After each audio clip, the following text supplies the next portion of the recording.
नमस्कार दोस्तों, स्वागत है आपका मेरे YouTube चैनल में।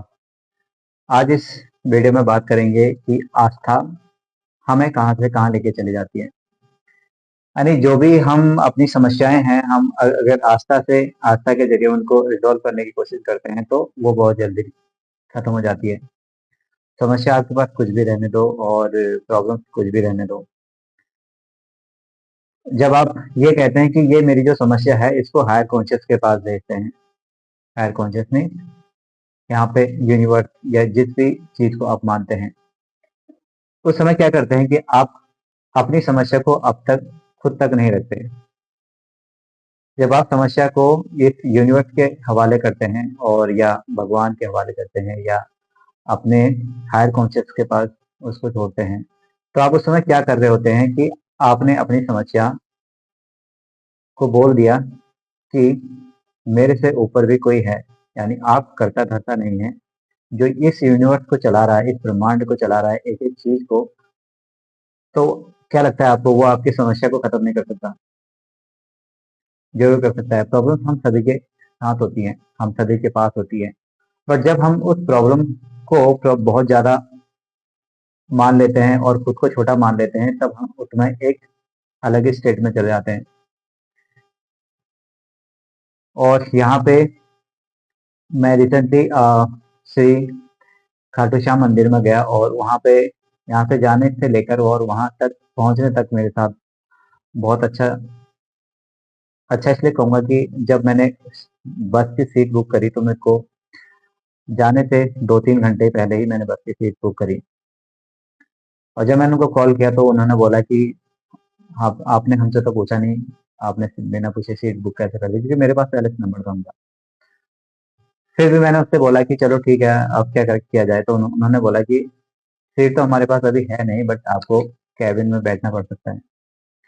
मैंने कहा कोई बात नहीं, आप सीट कर दी तो मेरा फर्स्ट टाइम की ट्रिप थी वो। मैंने कहा कि कोई बात नहीं, आप कर दी तो चला ही जाऊंगा।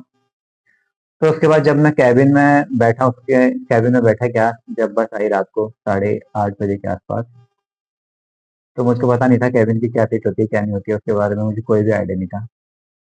और जब वहाँ पे सारे के सारे श्रद्धालु आए बस में बैठने के लिए, उसके बाद मैंने जब बस के ड्राइवर से पूछा कि मेरी सीट कैबिन में है, तो उन्होंने बोला आप वेट कीजिए, बाद में बैठेंगे, आपको बिठाया जाएगा बाद में।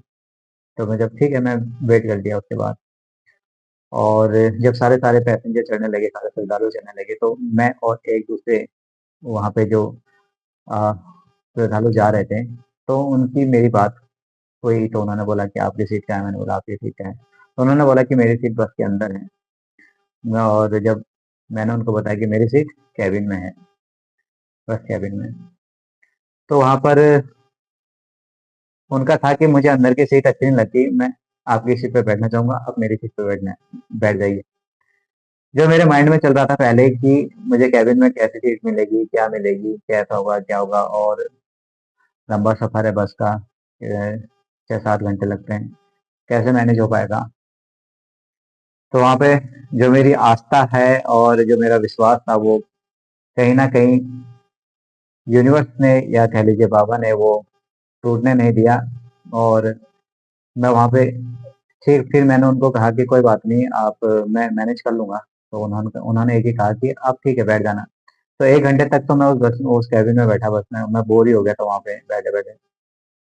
तो जैसे ही फिर 1 घंटे के बाद वो महाशय आए बाहर, और उन्होंने बातें करने लगे मुझसे, और उनका एक ही था कि आप मेरे सीट पे बैठ जाइए, मैं यहाँ पे बैठ जाऊंगा। जब फिर जब मैं उनके सीट पे बैठा अंदर, तो मुझे इतना अच्छा लगा कि, और मैंने मन ही मन यूनिवर्स को थैंक्स बोला, बाबा को थैंक्स बोला, सब एक ही हैं। तो मैं यहाँ पे मैं यूनिवर्स शब्द का ही यूज करता हूँ, और मैं हर किसी को यूनिवर्स ही कहता हूँ जो हायर कॉन्शियस है।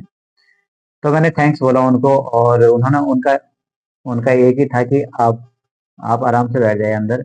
जबकि मैं उनको जानता भी नहीं था वो कौन थे, क्या है क्या नहीं है। तो मैं यही कहूंगा कि वो एक चमत्कार ही था मेरे लिए, क्योंकि मैं फर्स्ट टाइम जा रहा था कहीं पे ऐसी जगह, और इतने स्पिरिचुअल जगह। तो इतना अच्छा एक्सपीरियंस मेरा था। उसके उसके बाद मैं वहां पर गया, मंदिर में गया, मंदिर में दर्शन मुझे बहुत अच्छी तरह हुए। और सब कहते हैं वहाँ पे 13 सीढ़ी में चढ़ना एक सौभाग्य की बात होती है, कोई-कोई लोग चढ़ नहीं पाते।